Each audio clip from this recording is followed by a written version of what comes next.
Don't come to New Year's Eve, my brother texted. My fiancée, Megan, is a partner at Davis and Polk. She can't know about your situation. He was uninviting me because he thought I was a failure. He had no idea that the situation he was ashamed of was actually a shell company called Axiom Holdings and I was the CEO. He also didn't know that Axiom was about to acquire the biggest client Megan had ever represented. I stared at the message. I didn't cry. I didn't scream. I just looked at the closing documents on my desk and changed the plan. I wasn't going to send a lawyer to close this deal anymore. I was going myself. Before I tell you what happened when Megan walked into my boardroom 48 hours later, drop a comment. Where are you watching from? And what time is it for you right now? I want to see how far this story travels. The next morning, my coffee was interrupted by a sharp knock at the door. It wasn't a neighbor or a friend. It was a courier holding a thick, cream-colored envelope with the Davis and Polk seal embossed on the flap. I signed for it, feeling the weight of the paper stock. It felt expensive. It felt like a threat. I opened it right there in my kitchen, standing barefoot on the cold tile. It was a formal cease and desist letter, signed by Megan herself. I read the first paragraph, and the air left my lungs. It didn't just ask me to stay away. It accused me of systematic harassment and attempted extortion regarding Samuel's past financial struggles. It painted a picture of me as an unstable, jealous sister trying to sabotage her brother's happiness because I was mentally unwell. The letter demanded I cease all contact with Samuel immediately, or face legal action. I pulled out my phone to call Samuel, to ask him how he could let her write this filth. But the call went straight to voicemail. He had blocked me. He was hiding behind his fiancée's billable hours. My name is Rihanna. I am 29 years old. I built a venture capital fund called Axiom Dynamics from nothing, into a market force that swallows companies like Megan's clients for breakfast. But reading that letter, I didn't feel like a CEO. I felt like the small, powerless girl they had always needed me to be. The urge to fight back was visceral. I wanted to drive to their apartment, kick down the door, and scream the truth until they choked on it. I wanted to show them my bank accounts, my portfolio, my power. I wanted to make noise, but I didn't. I walked to the window and forced my breathing to slow down. In my line of work, I learned a long time ago that noise is for amateurs. Silence is for closers. This is what I call the silence trap. In any high-stakes negotiation, the person who speaks first loses leverage. If I reacted now, if I called them screaming, or hired a lawyer to send a rebuttal, I would be playing their game. I would be validating their narrative that I was emotional and unstable. I would be giving them a warning that I was a threat. But if I stayed silent, if I let that letter sit unanswered, Megan would interpret my silence as submission. She would think she had scared me off. She would think I was weak, broke, and terrified of her big, bad law firm. And when a person like Megan feels safe, they get sloppy.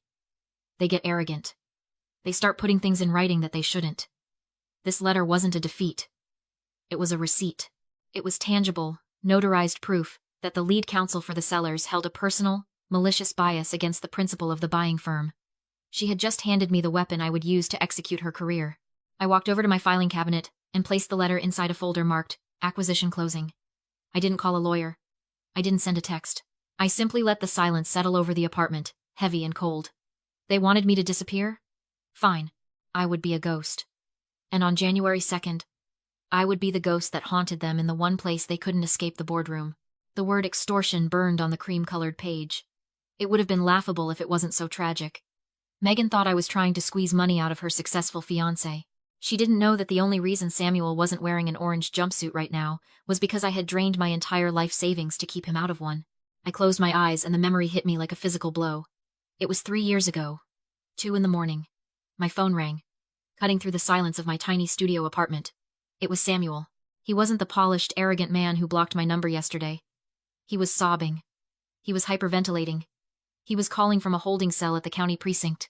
He had gotten involved with an illegal sports betting ring, and he was in deep $125,000 deep. And the people he owed weren't sending letters. They were sending threats. He was facing felony charges for embezzlement because he'd tried to move money from his previous employer to cover his tracks. I didn't hesitate. I didn't lecture him. I walked into my bank the next morning and liquidated everything. My retirement fund. My emergency savings. The seed money I had been scraping together for my first startup. I wired $125,000 to a lawyer and a settlement fund to make the charges go away. For the next 2 years, I worked 2 jobs coding during the day and bartending at night just to pay my rent. I ate instant noodles. I walked to work because I couldn't afford the subway. I did it because he was my brother, and he promised me, with tears in his eyes, that he would pay back every cent. "I owe you my life, Rihanna," he had said. I opened my eyes and looked around my office. The view from the 50th floor of the Axiom building was breathtaking. The city looked like a circuit board of lights below me.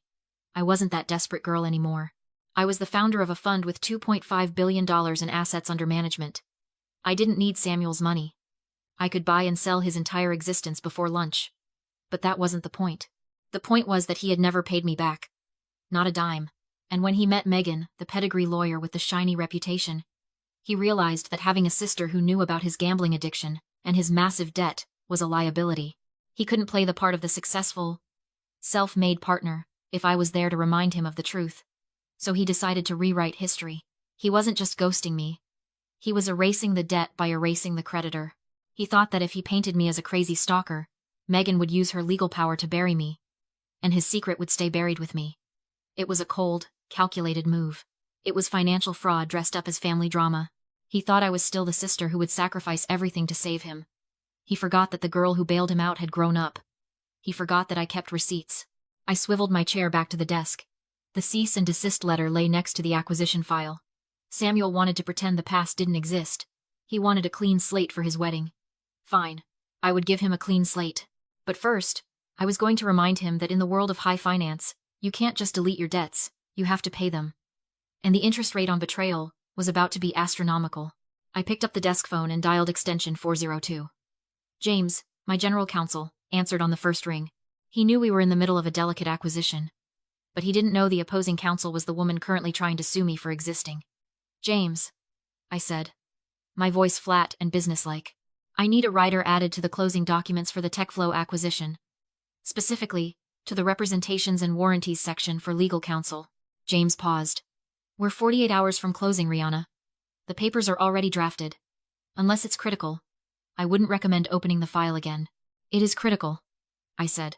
Add a clause stating that lead counsel warrants, under penalty of perjury and immediate termination of the deal, that no immediate family member has outstanding insolvency debts exceeding $100,000 to the buyer or the buyer's principal beneficiary. There was a silence on the line as James processed the request. It was an unusual clause, specific, aggressive, and highly irregular for a standard tech buyout. That's very specific, he said slowly. Is there an exposure risk I should know about? Just covering our bases, I said. Send it over. Tell them it's a non-negotiable compliance requirement for our offshore investors. They want it signed by close of business today. I hung up and swiveled my chair to face the window. This was the conflict trap. In the corporate world, you don't win by shouting. You win by letting your opponent hang themselves with their own arrogance. Megan was a shark, but she was a shark who was hungry for a commission. This deal was going to make her career. It was a $2.5 billion transaction. The legal fees alone were astronomical. She was closing the biggest deal of her life, right before her wedding. She was high on success and adrenaline, and that made her blind. I knew exactly what would happen when that document hit her inbox. She would scan it. She would see the phrase buyer's principal beneficiary. She would assume, like everyone else, that the beneficiary behind Axiom Holdings was some nameless, faceless billionaire in Zurich or Silicon Valley. She wouldn't bother to dig. She wouldn't pause to run a background check on the shell company's ownership structure because that would take time, and she wanted this deal closed before the New Year's champagne was popped. She would look at the clause, think about Samuel, her perfect, successful fiancé, and laugh. In her mind, Samuel didn't have debts. He was a partner's future husband. He was safe. She was safe. She would see the requirement as a bureaucratic annoyance, a hoop to jump through to get her payout. 2 hours later, my computer chimed. A notification popped up from our secure document server. Document signed. Counsel warranties and representations. I opened the file. There it was. Her digital signature, timestamped at 4:15 p.m. By signing that document, Megan hadn't just closed a deal. She had committed professional suicide. She had legally certified that she had no conflicts, no debts, and no leverageable liabilities with the owner of Axiom Holdings. She had just lied on a federal transaction document because she was too arrogant to check who she was actually doing business with. She thought she was signing a receipt for a paycheck. I looked at the screen, at the loops of her signature, and felt a cold, quiet satisfaction. She had just signed her own execution order. Now, all I had to do was deliver it. January 2nd broke over New York City with a sky the color of bruised iron. A blizzard was rolling in from the north, coating the windows of the 50th floor in sheets of ice. My boardroom, affectionately nicknamed the glass cage by my staff, felt like the inside of a freezer. It was soundproof, transparent, and terrifyingly sterile. I sat at the head of the 40-foot marble table, my high-backed leather chair turned toward the window, watching the snow swirl into the void. At 10 a.m. sharp, the double doors opened. My assistant, David, ushered them in. "Gentlemen, Miss Whitmore, welcome to Axiom Dynamics." I didn't turn around yet. I listened to the sounds of their arrival, the heavy thud of leather portfolios hitting the table, the confident click of heels on the polished concrete floor, the low, murmuring baritones of the senior partners. And then, her voice.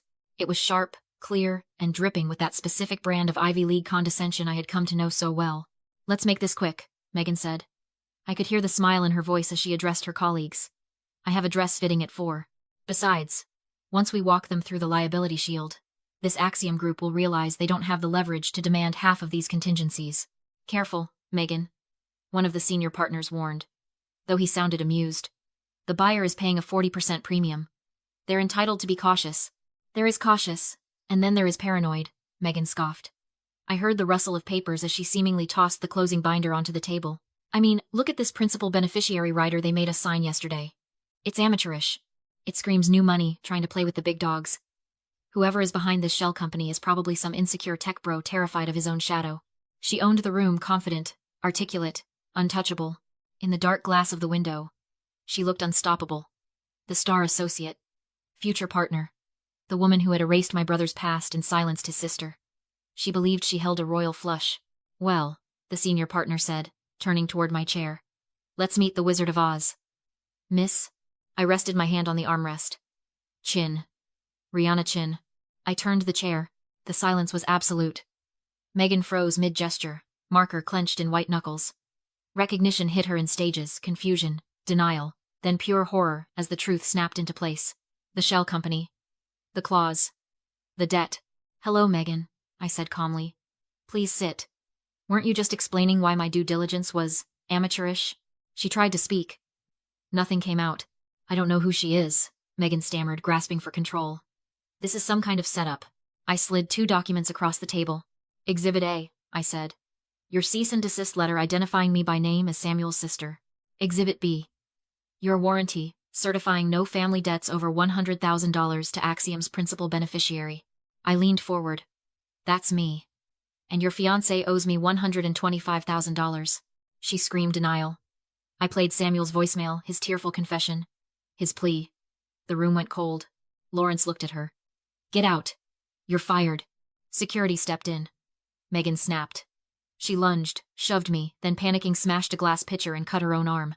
"She attacked me," she screamed. I pointed to the blinking red camera light. "This room records everything." The fight drained out of her instantly. She was led away in handcuffs, assault, false reporting, fraud. Minutes later, Samuel called, begging. "Goodbye," I said, and blocked him. Then I signed the debt assignment. I didn't want the money. I wanted consequences. I sold the debt to a recovery firm that would never forget him. At the window, New York lay silent under snow. In the glass, I no longer saw the girl they dismissed. I saw the woman who built an empire from betrayal. I didn't lose a family. I removed a parasite. I turned back to my desk. I had a company to run.